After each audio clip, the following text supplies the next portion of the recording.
Hello my dear student. Macroeconomics के chapter number 5 government budget के most important short questions को लेकर आया हूँ मैं आपके लिए, क्योंकि आपको करनी है अपने बोर्ड एग्जाम की तैयारी। तो मोस्ट इंपॉर्टेंट क्वेश्चन का पता होना बहुत ज़्यादा ज़रूरी है, जो कि मैं बताऊंगा आपको। लास्ट तक बने रहिएगा। तो बजट के चैप्टर से जितने भी इंपॉर्टेंट क्वेश्चन हैं जो आपके एग्जाम में पूछे जा सकते हैं या पहले के एग्जाम में पूछे गए, इन सब चीज़ों के बारे में मैं आपको बताऊंगा विद ईजी लैंग्वेज। पहला क्वेश्चन जो मैंने आज रखा हुआ है, व्हाट इज बजट। इससे लास्ट तक पढ़े रहने से इसका आपका चैप्टर कंप्लीट कवर भी हो जाएगा, इंपॉर्टेंट क्वेश्चन भी पता चल जाएगा, उसका आंसर भी पता चल जाएंगे। ठीक है, तो what is budget, right the objective of budget. Budget क्या होता है, इसके ऑब्जेक्टिव। बेसिकली ये क्वेश्चन जो होता है व्हाट इज बजट शॉर्ट में पूछा जाता है, वेरी शॉर्ट में, बट उसके ऑब्जेक्टिव भी पूछ लिए जाते हैं अलग से। अगर ऑब्जेक्ट पूछा जाता है तो उसकी जो ऑब्जेक्टिव है 3 या 4 ऑब्जेक्टिव को जरूर बताने होंगे। यहाँ पर मैंने 3 ऑब्जेक्टिव बता रखे हैं, साथ ही साथ बजट की मीनिंग। तो बजट क्या है? Government budget is a statement of the estimates of the government expected receipts and government expected expenditure during the financial year of physical year which is runs from 1 April to 31 March in India. Government budget होता है कि किसी भी country के, ठीक है ना, जो गवर्नमेंट होती है उस गवर्नमेंट को जो भी एक ईयर में, एक अकाउंटिंग ईयर में होने वाला जो रिसिप्ट होता है, जो एक्सपेक्टेड होता है, क्योंकि आने वाली ईयर का होता है ये एग्जैक्ट पता नहीं होता है, तो एस्टिमेटेड बोला जाता है, एक्सपेक्टेड और एस्टिमेटेड। जो एस्टिमेटेड रिसिप्ट्स है और जो एस्टिमेटेड एक्सपेंडिचर, उन दोनों का कंप्लीट स्टेटमेंट होता है। ठीक है ना। अब इसके कुछ फीचर्स है, ठीक है ना, और बजट से ही पता चलता है एक्चुअल में गवर्नमेंट को कितना इनकम मिलने वाला होता है, गवर्नमेंट उस इनकम को किस किस जगह पर किस कैसे कैसे एक्सपेंस करने वाली होती है, इसका कंप्लीट जो है स्टेटमेंट रख होता है। तो ये बनाने की इसके ऑब्जेक्टिव क्या, what are the objective of government budget. The main objectives are first, reallocation of resources.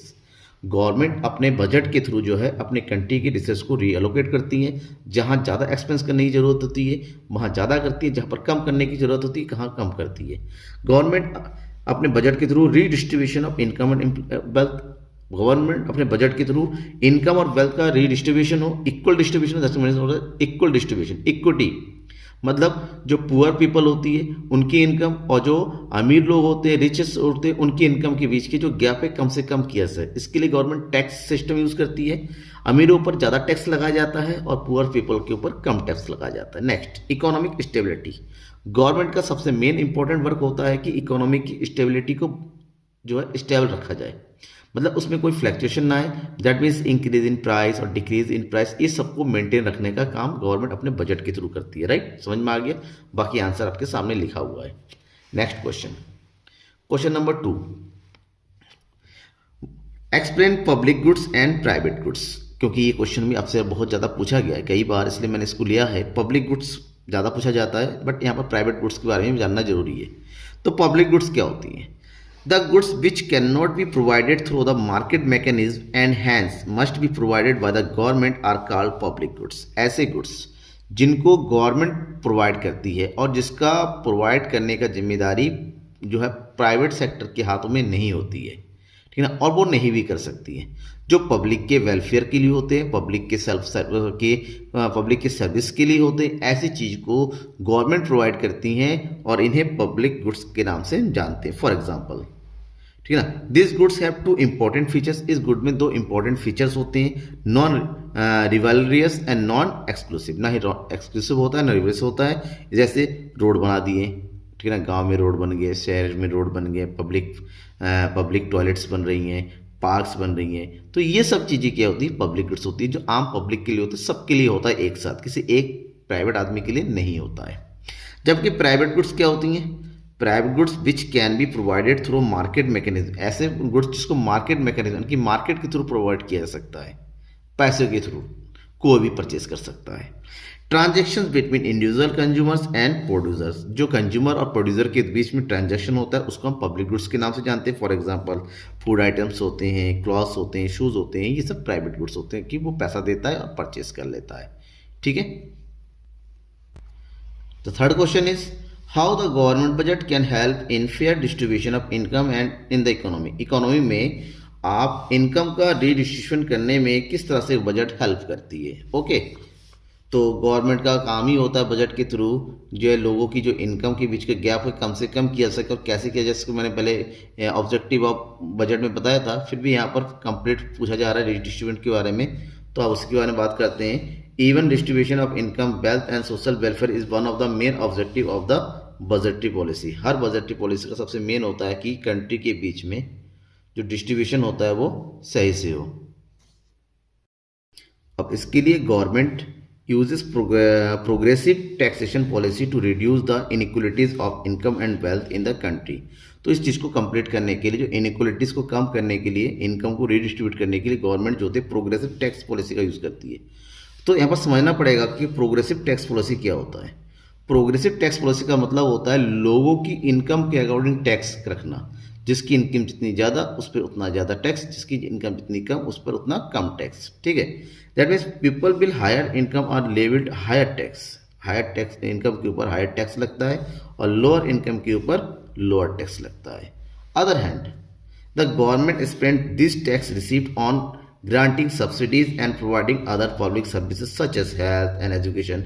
जो टैक्स उनको कलेक्ट करती है गवर्नमेंट, उसका यूज़ वो के सब्सिडी देने में या दूसरी पब्लिक सर्विसेज प्रोवाइड करने में करती हैं, जैसे हेल्थ सेक्टर हो, एजुकेशन हो, ट्रांसपोर्ट हो, इस सब की फैसिलिटी प्रोवाइड करने में गवर्नमेंट उन टैक्स के अमाउंट को एक्सपेंस करती है। So people of lower income groups, ताकि जो लोअर जिनके पास फैसिलिटी नहीं है उनको ईजिली फैसिलिटी प्रोवाइड किया जा सके। Thus wealth gets redistributed and reduction in inequalities. इस तरीके से लोगों की वेल्थ जो है रिडिस्ट्रीब्यूट होती है, जिनकी इनकम कम है उनकी इनकम बढ़ती भी है और जिनकी इनकम ज़्यादा है उन पर ज़्यादा टैक्स लग जाता है, और इससे लोगों के बीच की जो इनइक्वलिटीज़ होती हैं वो धीरे धीरे रिड्यूस होती चली जाती है। Okay, next question, question number 4, explain the type of budget. Explain the type of, देखिए 2 बार लिख दिया, sorry for this. Explain the type of budget. वैसे तो ऐसे क्वेश्चन डायरेक्टली कम आते हैं कि टाइप ऑफ बजट लिखिए। क्वेश्चन पूछा जाता है what do mean by balance budget, what do mean bye surplus budget, अलग अलग पूछा जाता है बेसिकली। बट आप यहाँ पर समझिए, explain the type of budget के बारे में। बजट के बेसिकली 3 टाइप्स होते हैं। There are 3 types of budget. यूँ के बजट के 2 टाइप्स होते हैं, बैलेंस बजट और unbalance budget. Budget unbalance budget के 2 टाइप होते हैं, सरप्लस बजट और डिफिसिट बजट। बस इस तीनों को अलग अलग कैटेगरी में रख के बताया जाता है। पहला होता है balance budget. What do mean by balance budget? Balance budget it is the budget in which government estimated revenue are equal to the government's expenditure. जहां गवर्नमेंट की जो रिसीट्स होती हैं वो उसके एक्सपेंडिचर के इक्वल होती हैं। दैट मीन्स गवर्नमेंट की total receipt is always equal to total expenditure. That budget is known as balance budget. Other hand the surplus budget. Surplus budget का मतलब एक ऐसा बजट होता है जहां गवर्नमेंट की एस्टिमेटेड रेवेन्यूज मतलब रिसिप्ट जो होती हैं, जो इनकम होती है गवर्नमेंट की, वो गवर्नमेंट की एक्सपेंडिचर से ज़्यादा होती है। मतलब होने वाला इनकम गवर्नमेंट के होने वाले एक्सपेंडिचर से ज़्यादा होता है। इस केस को हम क्या बोलते हैं? सरप्लस बजट के नाम से जानते हैं। That means total receipt is greater than total expenditure, right. And third one, deficit budget. Deficit budget इसका उल्टा होता है। यहाँ पर आपका सरप्लस बजट में रिसिप्ट ज़्यादा होता है और एक्सपेंडिचर कम होता है, जबकि डिफिसिट बजट का मतलब हिंदी मतलब होता है घाटे का बजट, जहाँ लॉस होता है। और लॉस तब होगा जब एक्सपेंडिचर ज़्यादा होगा और इनकम कम होगा। That means it is that budget in which government's estimated revenues are less than government estimated expenditure where the total receipt is smaller than total expenditure. That is known as deficit budget. यहाँ पर खर्चे ज़्यादा हो जाते हैं और income कम होती है, तो इसलिए इसको डिफिसिट बजट के नाम से हम जानते हैं। Question number 5, explain the impacts of budget on economy. Budget का इकोनॉमी पर क्या इम्पैक्ट होता है, हमारी इकोनॉमी को उससे क्या जो है फ़ायदा होता है, क्या इम्पोर्टेंस है बजट का इकोनॉमी के लिए, इस बात को बताना है। तो इसको बताने के लिए आंसर मैंने दिया हुआ है। क्या आंसर है? Budget impacts on economy eight 3 levels. 3 तरीके से बजट जो है इकोनॉमी को इम्पैक्ट करती है। First one, it brings aggregate physical discipline level. That is budget tries to maintain an ideal balance between the revenues and expenditure of the government. Budget एक ऐसा system होता है जो गवर्नमेंट की जो है एक्सपेंडिचर और रेवेन्यूज के बीच में एक बैलेंस बना के रखती हैं, ताकि कंट्री में जो एग्रीगेट फिजिकल होता है वो एक सही तरीके से आगे बढ़ सके। Next, it brings better allocation of resources. Government अपने बजट के थ्रू ही अपने रिसोर्सेज को एलोकेट करती हैं ताकि जो पुअर सेक्टर होते हैं या फिर यूँ कहें जहाँ पर डेवलपमेंट नहीं हो पाया वहाँ पर सही डेवलपमेंट हो सके, और जहाँ पर डेवलपमेंट ठीक ठाक हो रहा है वहाँ पर थोड़ा कम एलोकेट करे तो फ़र्क नहीं पड़ता है। ये गवर्नमेंट को अपने बजटरी सिस्टम के थ्रू अलॉट करना पड़ता है। Through budget government can efficiently and efficient plan and implement in the social welfare program. Government अपने बजट के थ्रू ही कंट्री के डेवलपमेंट के लिए, सोशल वेलफेयर के लिए, एम्प्लॉयमेंट को इंक्रीज करने के लिए अलग अलग प्रोग्राम बनाती हैं, और ये सारा सब कुछ जो है बजट के थ्रू ही जो है पॉसिबल हो पाता है। दैट मीन्स बजट इकोनॉमी के डेवलपमेंट के लिए, ग्रो करने के लिए बहुत ही ज़्यादा इंपॉर्टेंट है। बिना बजट के गवर्नमेंट नहीं चल सकती। Right. Third, sixth question, distinguish between direct tax and indirect tax. Direct tax और इनडायरेक्ट टैक्स के बीच में डिफरेंस बताना है, बट आपको ध्यान में रखना है कि अगर आपको किसी चीज़ की मीनिंग के बारे में पता है और सही से पता है तो उसका डिफरेंस आप नॉर्मली लिख सकते हैं। तो हमें दोनों की डिफरेंस बताने करने से पहले हमें डायरेक्ट टैक्स और इनडायरेक्ट टैक्स की मीनिंग भी पता होना चाहिए, जहाँ पर मैंने दिया हुआ है मीनिंग बता दीजिए, ऑटोमेटिक डिफरेंस भी हो जाएगा। सबसे पहले डायरेक्ट टैक्स की बात करते हैं। Direct tax are those tax which impact and incidence lies on the same entity। ऐसे टैक्स जो जिस आदमी पर लगाया जाने वाला आदमी, जिस पे उसका टैक्स का बर्डन होता है, और उसको पे करने वाला आदमी, दोनों क्या होते हैं, सेम होते हैं, वो अलग अलग नहीं होते। In other words, the liability for paying direct tax can not be shifted. इसका मतलब ये हुआ कि जिस पर टैक्स अप्लाई होता है उसी को टैक्स पे भी करना पड़ता है, वो किसी और कोई को शिफ्ट नहीं कर सकता। ऐसे टैक्स को हम डायरेक्ट टैक्स बोलते हैं। For example income tax, property tax. Income tax जिसकी इनकम होती है उसी पर लगाया जाता है। प्रॉपर्टी टैक्स जिसके नाम पे प्रॉपर्टी होती है उसको पे करना पड़ता है। कॉर्पोरेशन टैक्स कंपनी के नाम पे टैक्स किया जाता है। ऐसे टैक्स को हम शिफ्ट नहीं कर सकते। जबकि इनडायरेक्ट टैक्स इसका ठीक उल्टा होता है। Indirect tax are those taxes which impact and incidence में लाइज ऑन डिफरेंट एंटिटीज, जिन पर टैक्स एक्चुअली में लगाया जाता है और पेमेंट करने वाला दोनों ही अलग अलग होते हैं। Because indirect tax can be shifted, इसको शिफ्ट किया जा सकता है किसी और, जैसे जीएसटी होता है। एक्चुअली में जीएसटी किस पर लगाया जाता है, शॉपकीपर पर, बिजनेसमैन पर, लेकिन शॉपकीपर किससे वसूल करता है, अपने कस्टमर से। मतलब टैक्स शॉपकीपर पर है और पेमेंट कस्टमर करते हैं। This is known as indirect taxes. Okay. Question number 7, give differences between revenues and capital expenditure. Revenue और कैपिटल एक्सपेंडिचर के बीच में डिफरेंस बताना है। तो देखिए दोनों की मैंने पहले कहा डिफरेंस इजीली बताया जा सकता है अगर आपको दोनों की सही मीनिंग पता हो तो। अब यहाँ पर डिफरेंस की बात करते हैं। एक तरफ हमने लिख लिया रेवेन्यू एक्सपेंडिचर, दूसरी तरफ हमने लिख लिया capital expenditure. First point meaning, दोनों की मीनिंग की बात करेंगे तो पहला डिफरेंस अपने पता चल जाएगा। Revenue, these are those expenditure of government which neither cause increase in government assets not cause any reduction in government liabilities.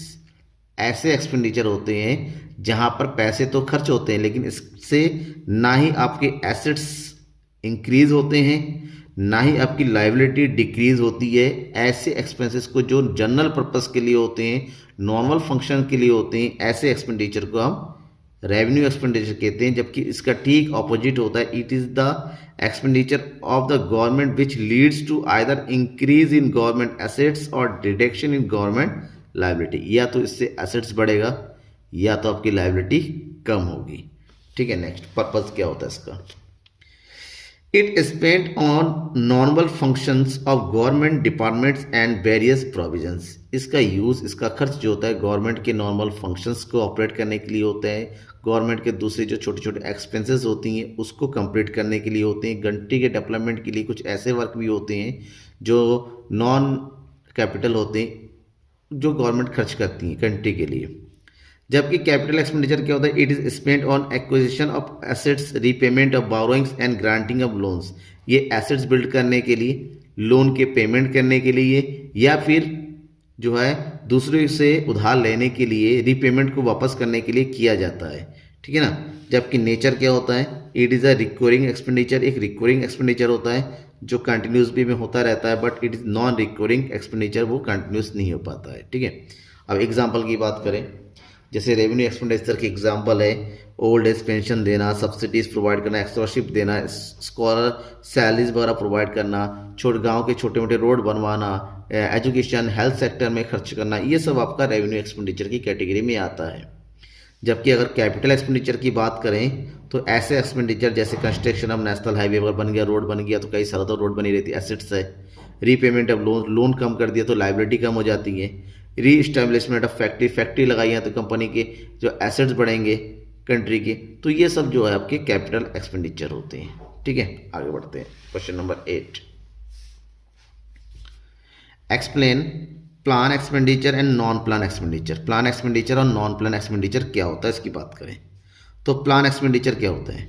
It is related to the 5 year plans and central assistance for state and union territory plans.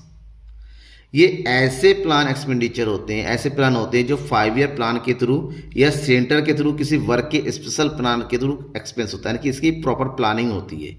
जबकि non plan expenditure ऐसे expenditure होते हैं कि it refer to the expenditure which is not related to 5 year plan, जो 5 year plan से related नहीं होते हैं, जो नॉर्मल फंक्शन करते हुए एक्सपेंस हो जाते हैं, जो सडन या फिर यूं कहे इमरजेंसी फंक्शन पर खर्च हो जाते हैं, उसको हम नॉन प्लान एक्सपेंडिचर कहते हैं। जैसे कहीं पर अर्थक्वेक आ गया और अर्थक्वेक के पीछे हम खर्च कर रहे हैं, तो ऐसे खर्चों को हम जो है नॉन प्लान बोलते हैं, जिसके लिए किसी तरह की कोई प्लानिंग पहले से नहीं की जाती है। राइट।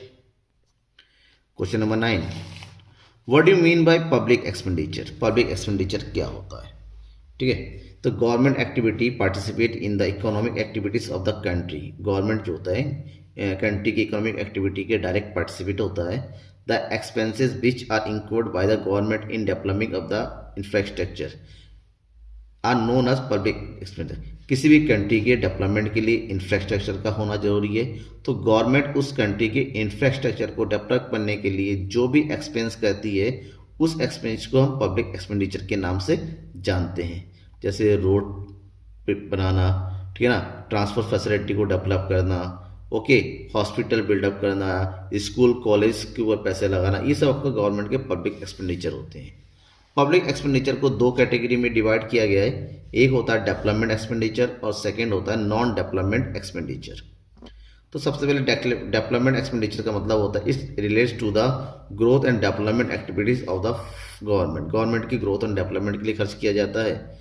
जबकि नॉन डेवलपमेंट एक्सपेंडिचर का मतलब होता है it relates non development activities like payment of pension देना, इंटरेस्ट ऑन लोन देना, ये नॉन डेवलपमेंट की कैटेगरी में आ जाता है, बट एक्सपेंडिचर होता है गवर्नमेंट का। ओके, क्वेश्चन नंबर 10 है describe capital receipt of government budget. Government budget के कैपिटल रिसीप्ट्स क्या होता है उसको डिस्क्राइब करना है, खाली इसकी मीनिंग को बताना होता है एग्जाम्पल के साथ। तो कैपिटल रिसीप्ट्स क्या होता है? ऑल दोज रिसीप्ट्स और गवर्नमेंट विच क्रिएट लायबिलिटी और reduce financial assets are termed as capital receipts. एक ऐसे रिसीप्ट्स जिससे या तो गवर्नमेंट की लायबिलिटी बढ़ती है या फिर गवर्नमेंट के एसेट्स रिड्यूस होते हैं, ऐसे एक्सपेंसेस को, सॉरी ऐसे रिसिप्ट्स को हम जो है कैपिटल रिसिप्ट करते हैं। पैसा तो आ रहा है लेकिन 2 तरीके से, एक तो लायबिलिटी बढ़ा के या फिर एसेट्स को कम करके। कम करने के बाद एसेट्स को बेचा जाएगा तभी पैसा आएगा। Capital receipts are obtained by government by raising funds through. इससे गवर्नमेंट के फंड बढ़ते हैं, लेकिन किससे? बोरोइंग से, उधार लिया जाता है। रिकवरी द लोन, गवर्नमेंट जो लोन दूसरों को दिया है उससे, या फिर डिस्पोजिंग ऑफ एसेट्स, इसे एसेट्स को बेच के, एसेट्स को बेचा जाएगा, एसेट्स कम होगा। रिकवरी और लोन्स होगा तो यहाँ पर भी एसेट्स कम होगा। बोरिंग हो गया तो इससे लायबिलिटी बढ़ेगी। इन दोनों ही केस में को हम कैपिटल रिसिप्ट्स के नाम से जानते हैं।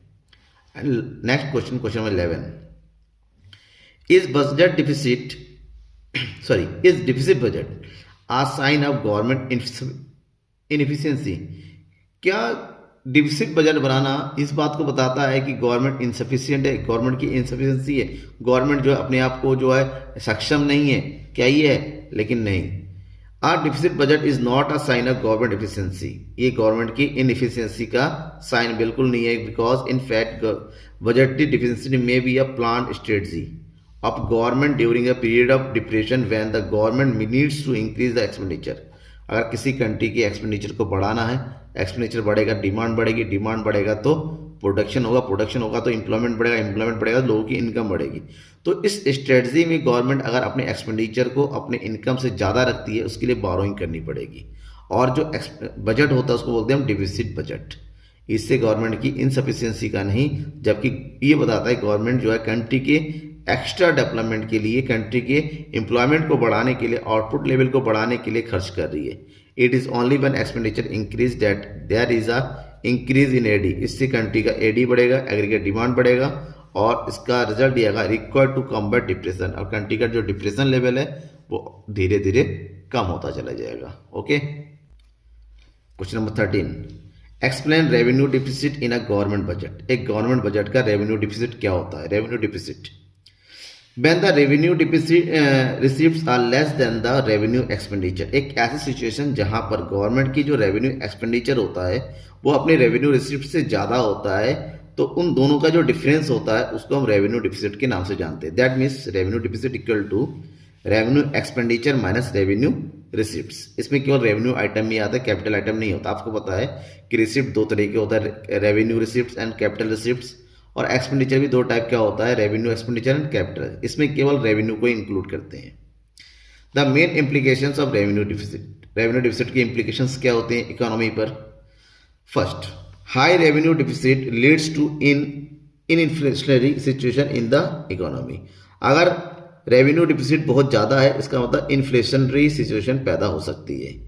जबकि second point, high revenue deficit employees high future burden of loan and interest payment of government. अगर आपका रेवेन्यू डिफिसिट जितना ज़्यादा होगा इसका मतलब ये हुआ गवर्नमेंट के ऊपर लोन का बर्डन, फालतू के लोन का बर्डन जो नॉन डेवलपमेंट वर्क के लिए होता है वो बढ़ेगा, साथ ही साथ इंटरेस्ट पेमेंट की बर्डन भी बढ़ता चलेगा, क्योंकि लोन लिया जाएगा तो इंटरेस्ट तो देना ही पड़ेगा।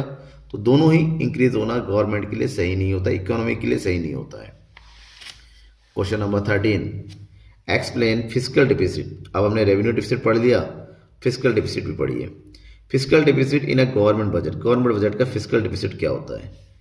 It is the excess of total expenditure that is revenue and capital expenditure over the total receipts excluding borrowing.